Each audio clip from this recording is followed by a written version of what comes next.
our friend. Bring him on, Trevor Keegan, the Michigan man, the captain of the national championship team. Trevor, how you doing? I'm doing good. How are you? We're doing very well. Thank you for joining us. How was rookie camp? How was your first time putting on the jersey and being out there as an Eagle? It was awesome. It was just a breath of fresh air walking in the building. Everybody's so nice and welcoming. You could tell they have a really good culture, and I feel like I fit that. And yeah, it was really fun. Just seeing the guys up there working. Everybody's working their tail off. Trying to be better and trying to take as much information as we could and take it and run with it. How did that compare to when you first got to Michigan from high school? I think I was a little bit more nervous this time, just because, man, I'm playing for the Philadelphia Eagles, so just like that little pressure there was cool to have. But it's cool because I came to college, I didn't even know what a single block was. So it's a little bit easier for me now to learn a playbook. So it was awesome, and I'm just excited to get back out there on Sunday. Yeah, Trevor, I'm curious, like once you walk in the doors there at the NovaCare Complex, how long does it take for a guy like Jeff Stoutland to get his big bear paws on you and bring you in and start talking X's and O's?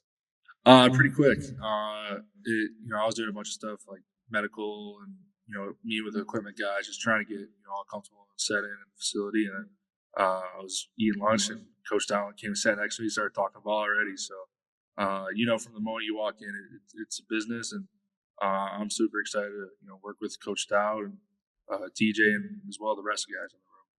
Now, we know that you were someone who was like very much on the Eagles' radar, not just obviously because they drafted you, but, they released the footage. You were one of their Red Star players, meaning you're like one of the guys who's up on the board as someone who they think like is a Philadelphia Eagle in everything that they do. So Stoutland obviously has like a very good beat on you. When he sits down and talks to you, is he already on to you about like, these are the things that we need to work on? These are the things that we're going to get better at? What are those conversations like?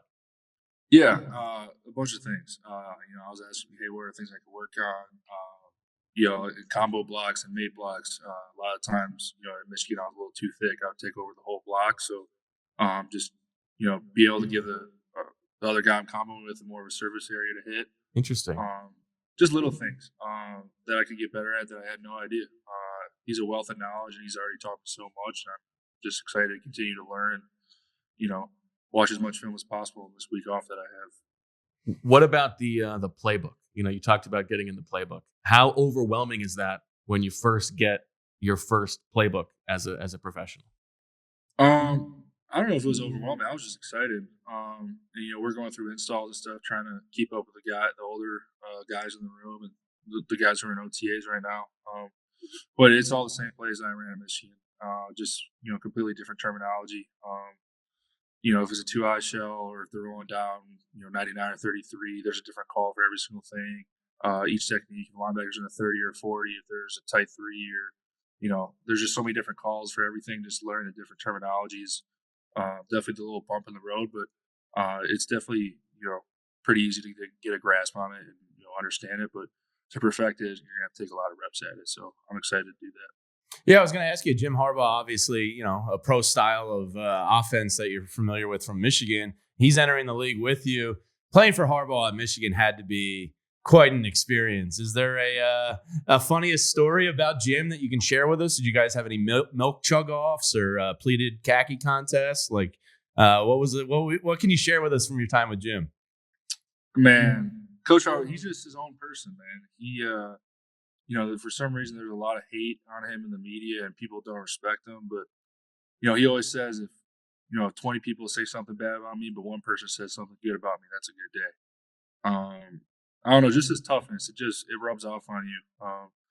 And, everything you hear about Coach Harbaugh in his playing days, how tough he was and how he, if he was running out of bounds, he'd try to, get a little hit on him to get a flag or something. But, I love him to death. And it took me a while to, understand him. It took, for everybody. And it just grew our culture. There was a genuine love that the players had for him. And, my first couple years being there, he wasn't as good as showing that to the players, and people didn't understand. Like, players didn't understand it. But when you get older, you realize, man, he really does care for us, and it's a pretty cool thing.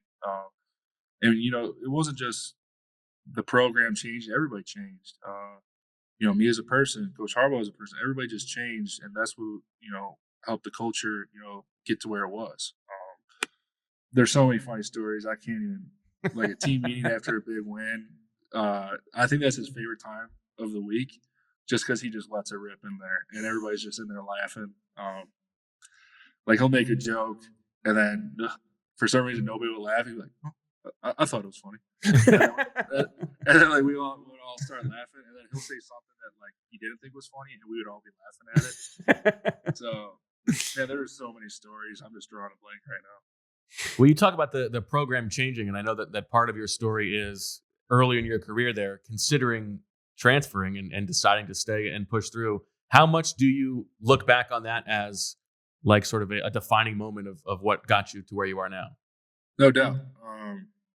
I always told Scout this in my interview process. It was a punch in the face because, my whole life I was the best player on any team that I played on, whether it was baseball, football, or basketball. And for the first time in my life, I wasn't the best. And, that humbled me pretty quickly. And, and I think COVID was the best thing for us.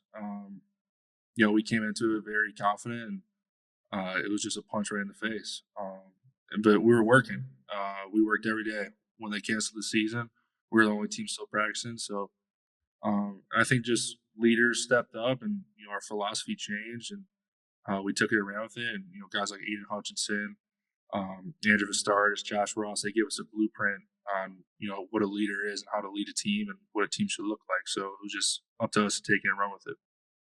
Trevor, so outside of developing great offensive linemen here in Philadelphia, the offensive line is known in particular for one famous play these days in the NFL, and that is the tush push, the brotherly shove, whatever you'd like to call it.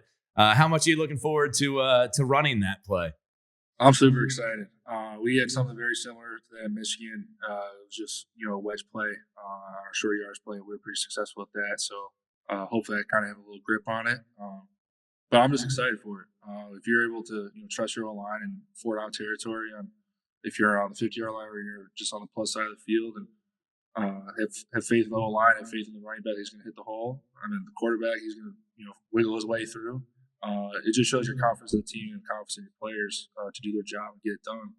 And I'm just really excited. I'm excited to do it the first time in practice or in a preseason game.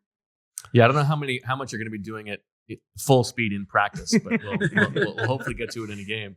I know you've talked about, you were asked about this the other day, Trevor, the ambidexterity that you have, because the book on you is you played pretty much just left guard in college. Not that you can't do it, but the question is that, if you are in the NFL, you got to be able to play both sides. How deep does that ambidexterity go? Like, what are we talking? Like I can shoot a basketball both ways. I write both ways. I haven't tried to swing a golf club, but I can throw both ways, sort of. Okay. I just whenever I was growing up, I just always try to do things both ways. And like you said, I haven't played a lot of right guard, but this whole process, I've done right guard, I've done center, just training, try to show my versatility for these coaches. So, it's just like wiping your butt different way. You just gotta get used to it. That's what Stoutland says. That's what he's used for Mailata. So that's good. You've already caught on. What about just sort of meeting your teammates? What was that like over the past weekend, getting to know these other rookies? Yeah, it's cool. They're all serious and they're ready to work.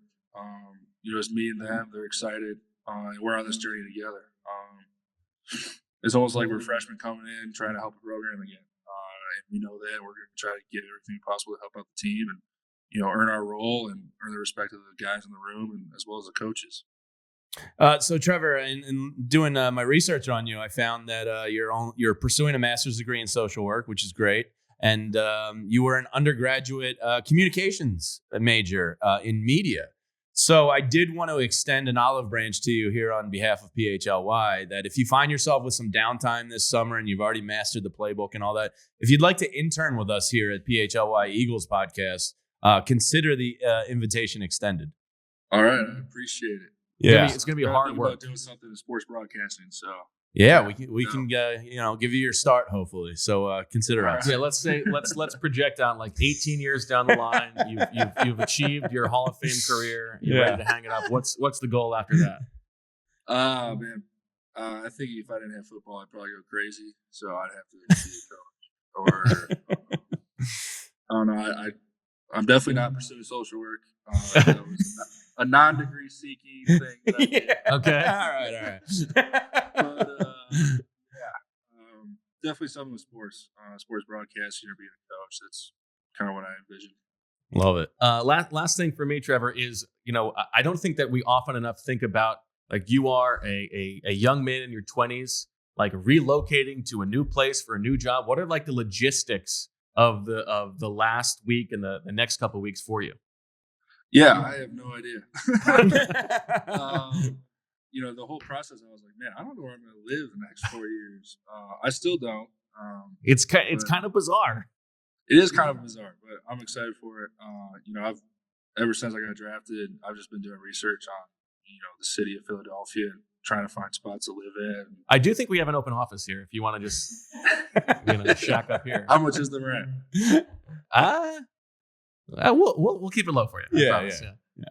I'll do the internship for a month. There you go.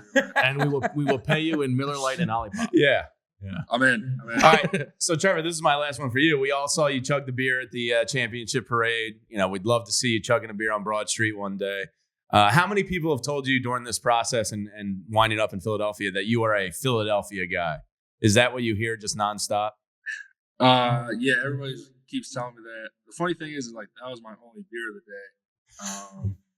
Everybody thought I was hammered, but I flew from Florida and I was flying down to Florida the day after that. So like somebody just threw me a beer and I was like, all right, might as well. Well, plus it was like 20 degrees. You had your shirt off. You had to warm up somehow. No, yeah, it was cold.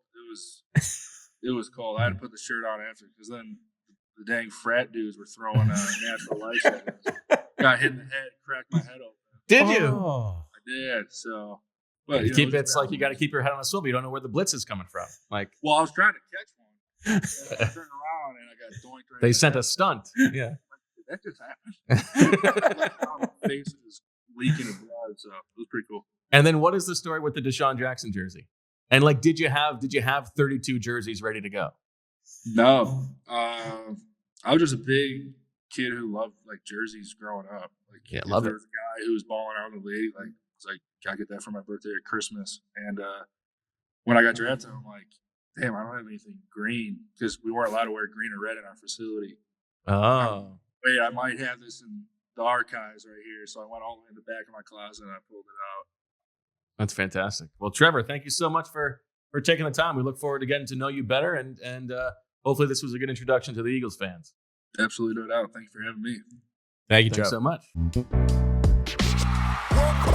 We all silly like the mayor.